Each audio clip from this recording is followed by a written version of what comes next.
Yes, My mic is not on. I'll let you start again. All right, I'm gonna start all over again. We're gonna reconvene. We're gonna have a public hearing on HRSD pump station deed and conveyance and easement. Heather Lewis. Yes, Mr. Chairman, thank you for that. If I may, I'm going to present this in conjunction with the county administrator. We have our our Hampton Road Sanitation District representatives here with us tonight. Jeremiah Buford is here, and I think Yeah, Mr. Chairman, Jeremiah's got an introduction he'd like to make. Jeremiah, would you like to do that real quick? Thank you. and then we can get into the details. Chairman, Board of Supervisors, I appreciate your time. So over the next couple of months, I'm going to be transitioning off of some of these projects in Middlesex, and we're going to let our external PM take over these projects for the day-to-day proceedings. I will be involved in these projects throughout the duration, but the day-to-day, I'm just not going to be heavily involved with those. Steve Turner with Camp Equipment is going to be taking over the role of the project manager for HRSD during the duration. I won't go into the Cook's Corner service area. I'm still going to be managing those for that project, but it's going to go into HRSD's transmission force main and the insulator project that goes along with that. The Hartfields, phase 1 gravity sewer, the Saluda phase 1 gravity sewer, and there could be potential added projects after that as well. All right. Thanks, Jeremiah. Welcome on board. We look forward to working with you, Steve. All right. Thank you. So with that, Mr. Chairman, Matt, if you could just pull up the site plan so we can see the property. What's before the board is a deed of conveyance, which requires a public hearing, which we're having tonight. This is for the county's sewer project in cooperation with Cook's Corner, HRSD down at Cook's Corner. It's been a long day, my apologies. It's approximately a half acre that is being subdivided and conveyed to HRSD for the construction of a pump station, which will be used to provide sewer to portions of Middlesex County. So this is part of our project that we're doing in conjunction with them. So with that, you see the site plan up there. We can zoom in a little bit, but it's going to be back behind the KID building down at Cook's Corner. So it'll be back tucked away over in that area. And I'm happy to answer any questions, but it may be appropriate just to go ahead and, unless you have anything else, Matt, to add. No, I think I'm good. I can pull up Google Earth and give people a good top-down aerial view as well. So with that, Mr. Chairman, I think we're ready for the public hearing portion. All right. Well, at this time, I would like to open the public hearing. Each speaker will be given his or her name and address for the record. Each speaker or individual will be given the opportunity to speak. All comments and remarks will be addressed to the Board of Supervisors, not the audience.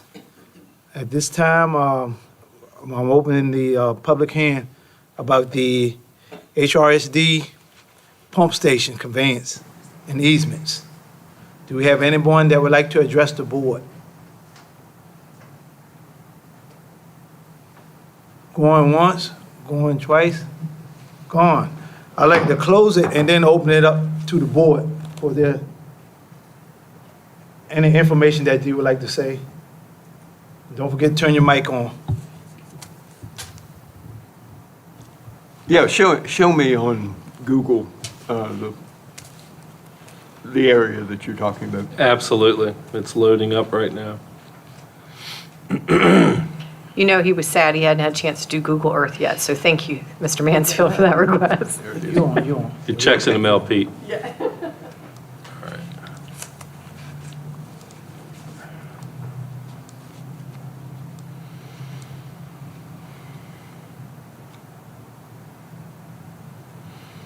So to orient everyone, this is General Puller Highway.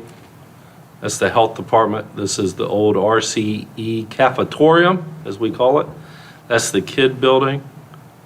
The right-of-way will come right along where the existing drive and power and other utilities come in. And the property in question is right here, tucked in those woods. Okay.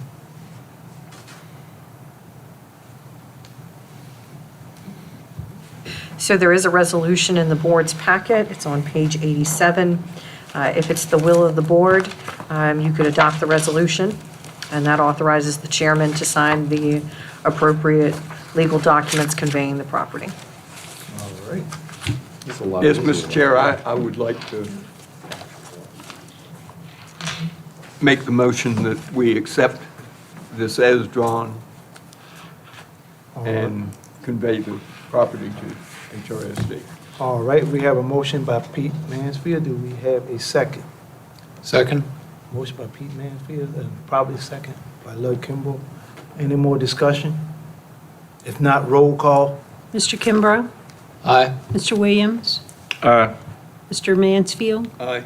Mr. Jesse, Aye. and Mr. Kuntz is absent. Absent, okay. Motion so carried. Next, we will have B, major site plan.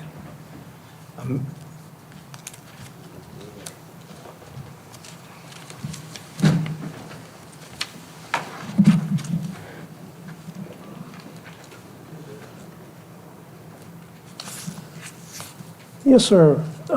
This is Major Site Plan 2021-04, and it's submitted by Kuntz, Bryant, Johnson, Williams on behalf of MHC Bethpage LLC. This application requests site plan approval to construct accessory uses consisting of a pool, an on-site retail store, some of us might refer to it as the camp store, all as part of their campground expansion project. This is one phase of it. The property is located on tax map 19-41. Of course, it's located on 679 Browns Lane, and it's in Urbana. That's okay. All right.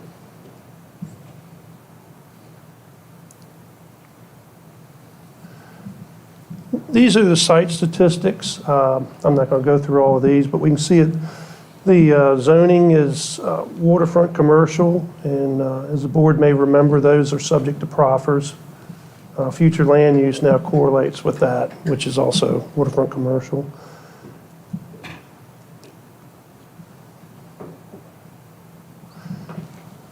This was the properties that were originally in play for the rezoning, and the original portion kind of shows the whole overlay of what was originally submitted with the rezoning package. This is the phasing plan. You show the different phases. That little light blue area up in the upper left-hand portion of the expansion, that's that's the portion that the board is considering tonight. This is a layout showing the overall, showing how this accessory use will be laid out. You can see the pool, and the pool house is on the left-hand side, and the retail store is on the right-hand side. And just to the right of that is the main entrance, if the board may remember, doing an entrance enhancement where they're going to have queuing lanes and whatnot for the campers to come in and check in. This is a detail for the retail store. You can see all the parking that's located with it. And this is the pool house and the pool. This shows the landscaping plan. The landscaping plan, this is another component of it. To the rear of the accessory uses, you'll see that opaque screening. That's still going to be retained. It's just behind that little green box, you'll see the landscaping that's proposed. That's the opaque screening that'll hide the campground itself. The landscaping in the front of these facilities will be standard landscaping that would generally be approved with any site plan. More decorative and enhancement than trying to necessarily hide it. And this is the other side of it. This goes over towards the entrance. These are the schematics or the elevations that were submitted. This particular structure, I believe, is the pool house. And you can see it's very aesthetically pleasing. And this is the retail store, very similar to what you might see in Newtown or Williamsburg, contemporary architecture. Of course, we know the purpose of the request is to construct the accessory uses. We had a TRC meeting. We provided the TRC comments to the applicant. They addressed those comments in time for the Planning Commission meeting. and they were, the Planning Commission reviewed updated plans from the original submittal. Campgrounds are permitted use in waterfront commercial. Site description consists of construction of a pool and on-site retail store. Access to the site, as we know, is currently on Browns Lane. That is going to be vacated or extinguished once they finish the entrance improvements and the new entrance for the queuing lanes and that type of thing. Right turn lane has been previously reviewed. That was with the first phase, and VDOT has actually made a condition that the plans will have to be, in order for them to open this, they'll have to get that constructed. They're also working on a left turn lane that would help stack some of that traffic out and allow the traffic coming back in towards town to pass that. Lighting is being proposed. A photometric plan was provided, and it meets the ordinance requirements. An E&S plan has been provided. Of course, some of the construction is already underway out there. DEQ actually approved this area just as general development. I believe the engineer went back and just revised that original submittal. Of course, the Bay Act compliance will be achieved through the BMPs and through DEQ's stormwater management review. Parking is depicted inadequate. Landscaping is shown and meets the requirements. Plan has been Yeah. What is a conditional approval from which entity was from that? DEQ? One of them is issuance of a land disturbance permit from us. And that was probably, I think that was the main condition that they put on it. Before they can issue theirs, I have to issue my land disturbance authorization as well. So it is, in a sense, it's a conditional approval. Okay. Just based on that. VDH has forwarded comments. Basically, the comments on these two sites will be addressed at the building permit stage. One of the comments they had dealt with the pool. They have to review all commercial pools, so they would have to review the actual construction plans for that. At the time of the site plan, they weren't quite prepared. And the only other question they had was on the site, for the retail store, if there's a restaurant included in there, they have to review that as well. But all that would be taken care of at the time they apply for building permit. HRSD has also been forwarded comments. They've also issued conditional approval. VDOT has also issued their approval. It's contingent on the 200-foot right turn lane taper being constructed prior to occupancy. Town of Urbana is currently reviewing the plan. They originally reviewed and approved the previous submittal, which had the major expansion in it. So that part's already been approved. There's just some minor changes. This is just a minor revision to the whole package, so I do not anticipate any issues from the town. Of course, signage, if it's proposed, would have to meet with, be in accordance with Article 16. With that being said, staff recommendation, staff recommends approval, major site plan 2021-04, conditioned upon the following. My final approval is based on their all final agencies authorizing, they're giving their final authorization, final approval. Planning Commission voted 9-0 with 1 absent and 1 abstention to recommend approval of major site plan 2021-04 as submitted with the staff conditions stated below. All comments listed in the staff report shall be addressed prior to final approval. And with that, Mr. Chairman, I'll turn it over to you. Mr. Davis and Mr. Williams are here. I know the board may have some questions. They can answer their questions. They may have a presentation, so you may give them an opportunity to speak before you open public comment. Oh, okay, all right. Yes, sir. So at that, I'll turn it over to the chair. Okay, well, we let the applicant come on up, see if anybody got any questions. Good evening, Board. My name is Mark Williams. I'm with Kuntz Bryant Johnson Williams, the engineering firm that did the site plans. I don't really have a formal presentation. Dave did a fantastic job of going over everything, but I am here to answer any technical questions that you may have. And my client's attorney is here if there's any other non-technical related questions that you might be able to help with. So if you have any questions, I'm more than happy to. I do have one question, but it's pertaining to the whole project, Uh-huh. and that's the rescue squad building that the ELS was supposed to, I know where the land is located. Yep, yep. What's the process on that, and then that land gonna be donated for a rescue squad building? Yes, he's fully up to speed on that.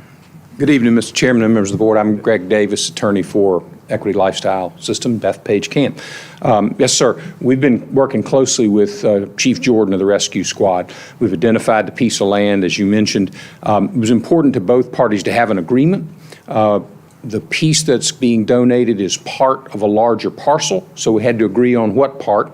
And then the Rescue Squad wanted some assurances that camp signage wouldn't block Rescue Squad building signage, and we had some other terms that we were working out as between the two parties. But Mr. Jordan now has the final proposed contract for signature. Okay. All right, but thank you. That's why I was just running the process on that. Yes, sir. Does anyone else have any questions? If not, okay, you can sit down, and I'm gonna open the public hearing on major site plan 2021-04. All right, each speaker will give his or her name and address for the record. Each speaker or individual will be given the opportunity to speak. All comments and remarks will be addressed to the Board of Supervisors. All right, at this time, I'm open to public hearing. We have one registered speaker. The Putney Senior from Urbana. Okay. Good evening, Mr. Chairman, Board. My name's Meriwether Putney. I live at 36 Meadow Lane in Urbana, Virginia.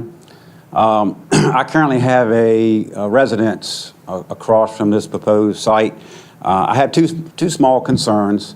One being that it is a residential area across the street, and there are several other homes other than mine as far as lighting goes. I was involved with the project down at behind the middle school for the Little League Park, and we had to put certain shades on the lights so that it wouldn't do any blaring and stuff like that. So with that being said, I know there's already some there now from the Putt-Putt Park, but I would just like to see that makes sure that gets done and looked at. The second is the screening. I know it says it meets the approval. Not quite sure what that is, what the shrubs or something like that are. I just wouldn't want it to end up looking sort of like the solar farm that we have down in Hartfield, that those shrubs don't cover anything. That's all I have. Thank you. All right, thank you. Do we have anyone else that would like to address the board? If not, I would like to close the public hearing at this time, and I would like the applicant to come back up again and answer some of those questions. Absolutely. On the lighting question, all the lighting that is proposed is full cutoff lighting, and that means that there's no light pollution in the vertical plane going up into the sky. And then we created a photometric plan, and it shows what the foot candle count is for the lighting levels. And all the lighting levels for this site are 0 before it gets to the right-of-way line, the front property line. So there will be no light bleed, across the street. By the time you get to the property line, the level of light is 0. And then as far as screening, there's the landscape plan that you saw. A couple things there. With the proposed roadway improvements, there's a power line that runs along Old Virginia. We were fairly conservative with our assumptions on how much land would be required, not just for the roadway improvements, but also for the power line that has to be moved back to accommodate those roadway improvements. So we've assumed a 20-foot right-of-way dedication, and then all of our planimetrics, the layout of the parking in the building and the associated setbacks are based on an additional 20-foot. So you're going to, when it's built, you're going to see that it appears as if it's further back than the creamery development, because we've we had to accommodate those roadway improvements, so it's going to be set back a little further. So I think that'll help, in addition to the nice landscaping that we have proposed all along Old Virginia, so. Okay. Does any board member have any questions? If not, thank you. Sure, thank you. Oh, you have some, Pete? Well, I do have. Here you go, Pete. Turn that on. Oh, sorry. I think the gentleman made a very good point.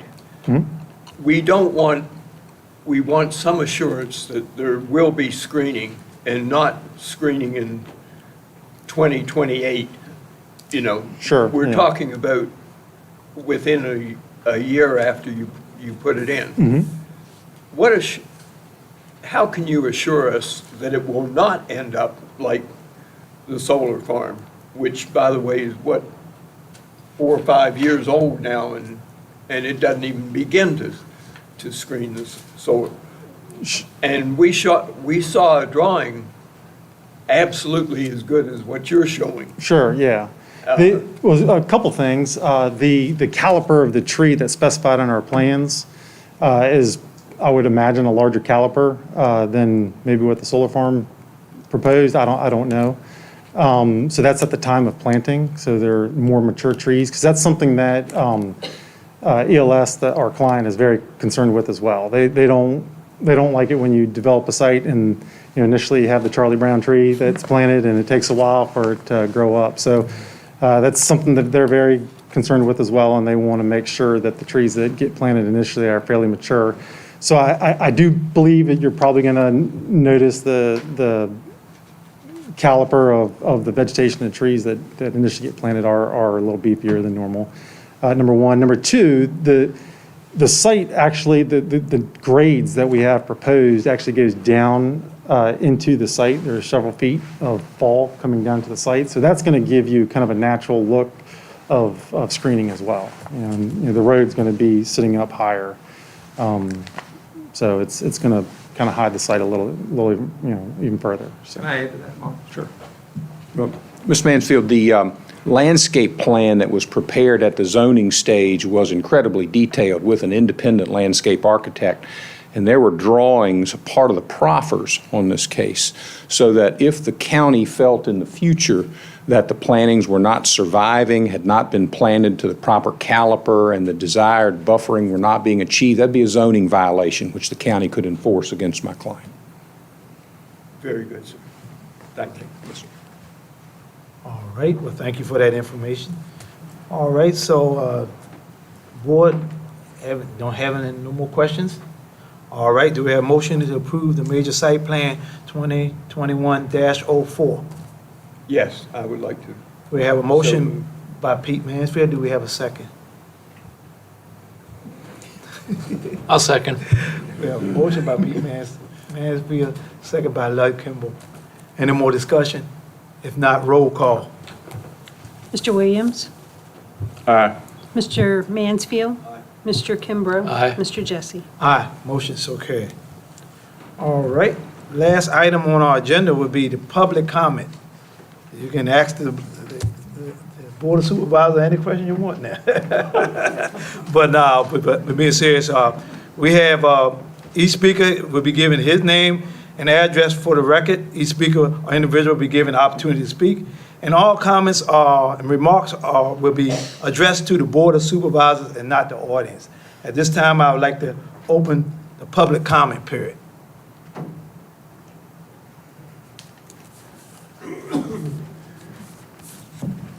Good evening again. First of all, I'd like to, my comments are pretty much towards the Toppin proposed sewer project. Give your name and Oh, address I'm for the sorry. records. Meriwether Putney, 36 Meadow Lane, Urbana, Virginia. I'm here to speak tonight about, I think you call it Phase 1 topping. I'm just hoping that this project doesn't end up kind of being like the water situation has. The budget keeps going up 3 times as much as the original budget.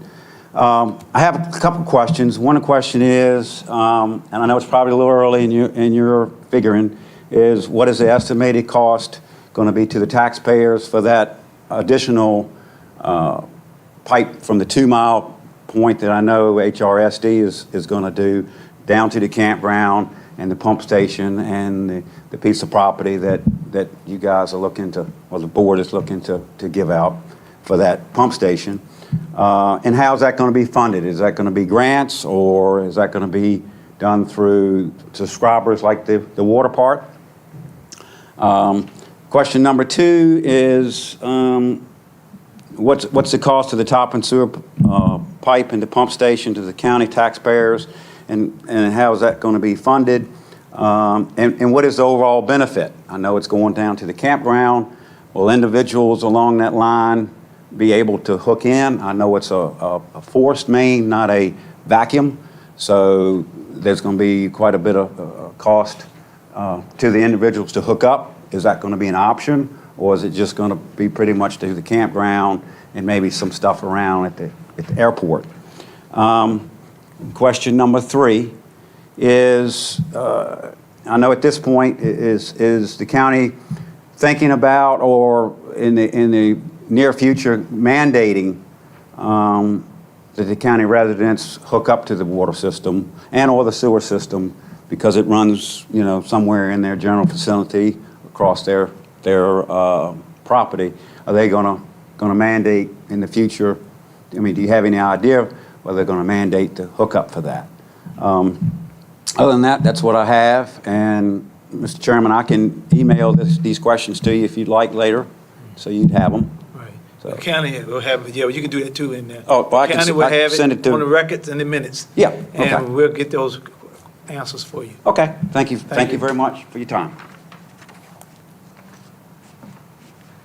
All right, do we have someone else that'd like to address the board at this time? Going once? Hi. Hi. My name is, oh, that was loud. My name is Katie Carnes, and I live in Hartfield, Virginia. I didn't plan on speaking, but in thinking about it, I don't think this can wait until next month, because we don't know what's going to happen. Going through some of the old Board of Supervisors meetings, one of the things that I'm really trying to do is support the community voice. And I've had a lot of people contact me about, and I know this is off topic of today, I've had a lot of people contact me about not being able to attend the meetings. They are online, and they can watch the videos later, but then they miss the public comment section. And I noticed in one of the candidate forums in 2017, John had mentioned that he was going to talk to the board, that one of the first things he was going to do was attempt to change the time for the meetings so that he could foster the community voice so that everyone could attend, because the majority of this county, the people that work, can't attend at 3 o'clock. They can make it later to a public hearing, but they can't make it to the actual board meetings. So I did a little research, and I did notice, I know you guys set the schedule at the beginning of the year, and it's set for the whole year. But at that first meeting that he attended, he actually seconded the vote to keep the schedule the same for the 3 o'clock meeting. So I was kind of confused. There was no comment or discussion on that coming from him. And I've had more and more people asking me about it. So I actually went and contacted all of the surrounding counties just to see if this was standard to have a meeting at 3 o'clock. And I found that Matthews, Gloucester, Newport News, King William, Lancaster, I don't know if I said Lancaster, and New Kent all have their meetings at 6 or 7 p.m. Nobody has a meeting before 6 o'clock. So I just didn't know if maybe the board could consider that. Nobody knows what's going to happen next month, but if the same board is sitting here, minus wonderful Pete Mansfield, if you guys could consider possibly having the meeting slightly later so that the rest of the community could attend if they wanted to, that would be great. Thank you. All right, thank you.